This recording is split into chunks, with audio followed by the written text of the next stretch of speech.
Hello students, good morning. 9th class की Hindi medium science में हम लोग देख रहे हैं बल। बल क्या है? बल एक प्रकार का धक्का या खिंचाव है।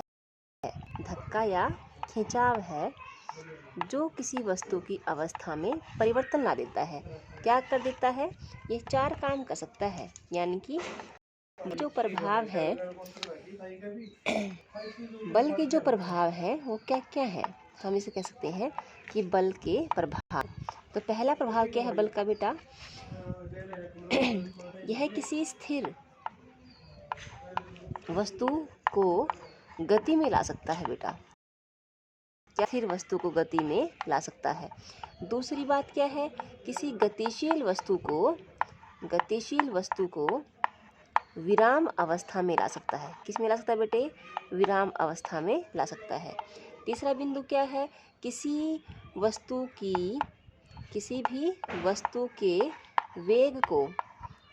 के वेग को बढ़ा या घटा सकता है।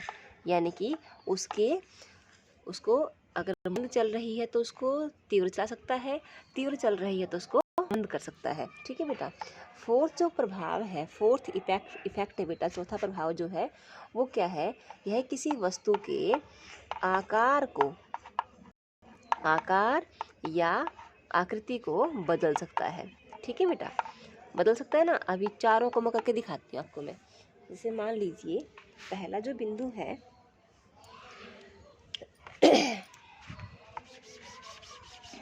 पहला था किसी स्थिर वस्तु को किसी स्थिर वस्तु को गति अवस्था में लाना। स्थिर वस्तु को, ठीक है बेटा। जैसे मान लीजिए बॉल है, स्थिर अवस्था में है। अब यहाँ पर मान लो कोई धक्का लगता है इसको, ठीक है ना, कोई बच्चा है इसको किक करता है, ठोकर मारता है, तो यह गति अवस्था में आ जाती है, सरल रेखा में गति करना आरंभ कर देती है। ठीक है बेटा, तो पहला प्रभाव हो गया। दूसरा प्रभाव क्या है कि यह किसी गतिशील वस्तु को स्थिर अवस्था में ला सकता है। अब मान लो ये बॉल है, लगातार गति कर रही है ना, तो ये कोई यहाँ से इसको खिंचाव मिलता है, यहाँ से कोई विपरीत दिशा में इसको धक्का मिलता है, तो यह बॉल हो सकता है कि रुक भी जाए या दूसरी दिशा में गति करना आरंभ कर दे, है ना बेटा। तीसरा जो पॉइंट क्या है, यह किसी वस्तु की गति को बढ़ा या घटा सकता है। यहाँ तो आप देख ही रहे हो, अगर मान लो बॉल ऐसे मूव कर रही थी, बॉल ऐसे मूव कर रही है, गति कर रही है, अगर मान लो कोई बल लगाते हैं तो हो सकता है इसकी स्पीड बढ़ जाए। ठीक है बेटा, या इस तरफ मान लो कोई बल लगता है तो हो सकता है इसकी स्पीड कम भी हो जाए। ठीक है बेटा। चौथा पॉइंट क्या था कि यह है किसी वस्तु के आकार और आकार को बदल सकते हैं। जैसे मान लो कोई भी बलून है, उस बलून को आप लोग ऐसे अपने दोनों हाथों से, अगर आप लोग इनको ऐसे प्रेस करते हैं, दोनों हाथों से प्रेस करते हैं, तो इसकी जो आकृति है ना वो बदल जाती है। वेरी सिंपल थिंग है ना बेटा, बदल जाती है ना। एक बात और है, अगर आप 5वां पॉइंट डालना चाहो तो यह किसी वस्तु की दिशा को बदल सकता है। अब जब मान लो गेंद थी बेटा, अब सीधी रेखा में जा रही थी, अब मान लो थोड़ा सा इस तरफ अगर मान लो बल लगता है ना इस पर, तो इसकी दिशा जो है यूँ छोड़ के यूँ हो जाएगी, है ना बेटा। तो यानी कि 5 प्रभाव डाल सकते हैं इसमें अपनी तरफ से। 5वां, पहला क्या है? स्थिर वस्तु को गति में लाना। दूसरा पॉइंट क्या है? गतिशील वस्तु को स्थिर अवस्था में लाना। तीसरा पॉइंट क्या है बेटा? किसी वस्तु के वेग को बढ़ाना या घटाना। चौथा पॉइंट क्या है बेटा? किसी वस्तु के आकार को बदल देना। और 5वां प्रभाव क्या है बेटा? किसी गतिशील वस्तु की दिशा को बदल देना। ठीक है, आगे देखो क्या है। बल कितने प्रकार के होते हैं? मुख्य तौर पर हमने 2 तरह के बल पढ़ने हैं। एक है संतुलित बल, जिसको हम लोग कहते हैं बैलेंस्ड फोर्स। क्या कहते हैं बेटे? Balanced force. दूसरे असंतुलित बल, जिसे हम लोग कहते हैं इम्बैलेंस्ड फोर्स। क्या कहते हैं? Imbalanced force. ठीक है बेटा, ईडी आएगा पीछे इसमें। बल और असंतुलित बल क्या होते हैं तो देखते हैं।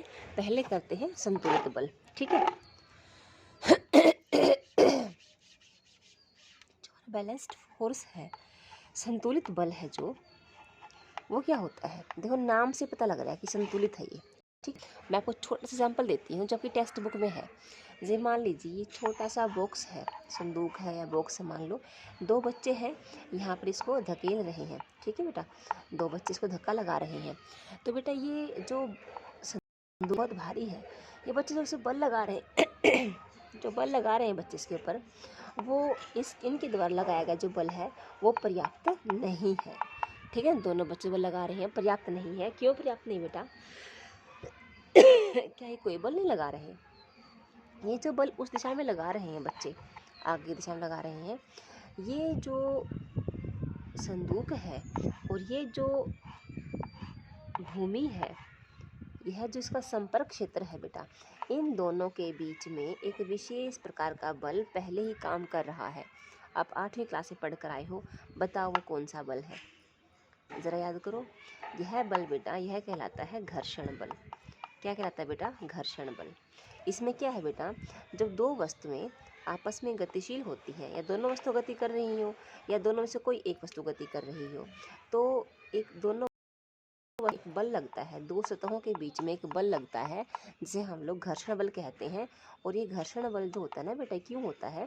क्योंकि यह 2 सतह जो होती है ना, एक संदूक की सतह यहाँ पर और बेटा एक ये भूमि है, तो इन दोनों के बीच में जो ये उबड़ खाबड़नेस है, या कह लो इसको, ये जो इरेगुलरिटी आपस में एक दूसरे से ऐसे उलझ जाती हैं, ऐसे उलझ जाती हैं, दूसरे को फिर आगे की ओर गति करने नहीं देती। समझ आते हैं ना आप लोग बेटा? देखिए क्या है इसमें, ये एक दूसरे को एंटेंगल कर लेती है। जितनी ज़्यादा ये अनियमितताएं होंगी उतना ही ज़्यादा घर्षण बल होगा। जितना सरफेस चिकना होगा उतना ही जो घर्षण बल है कम होगा, उतनी ही ज़्यादा गति होगी। ठीक है बेटा, तो जब तक ये बच्चे बल लगाते रहेंगे, कितना बल? घर्षण बल के बराबर बल, ये बल लगा रहे हैं आगे की ओर, घर्षण बल लगा रहा है बल पीछे की ओर, तो ये दोनों बल एक दूसरे के बराबर हैं बेटा। तो तब तक संदूक गति नहीं करेगा, तब तक ये बक्सा गति नहीं करेगा। जब ये बच्चे और अधिक बल लगाते हैं तो हो सकता है कि तब भी ना करे गति ये, क्योंकि तभी भी घर्षण बल जो है इनके द्वारा लगाए गए बल के बराबर है ना। जब ये बहुत अधिक जोर लगा आते हैं कि घर्षण बल से कहीं ज़्यादा है इनके द्वारा लगाया गया बल, तब बक्सा जो है आगे की ओर गति कर जाता है। ठीक है बेटा, तो यानी कि किसी कराने के लिए घर्षण बल से अधिक बल कार्य करना पड़ता है। ठीक है ना बेटा, तो यानी कि एक घर्षण बल है उस दिशा में लग रहा है, और एक बेटा ये बल है बच्चों के द्वारा पेशीय बल जो उस दिशा में लग रहा है। तो ये जो दोनों बल हैं, ये क्या है?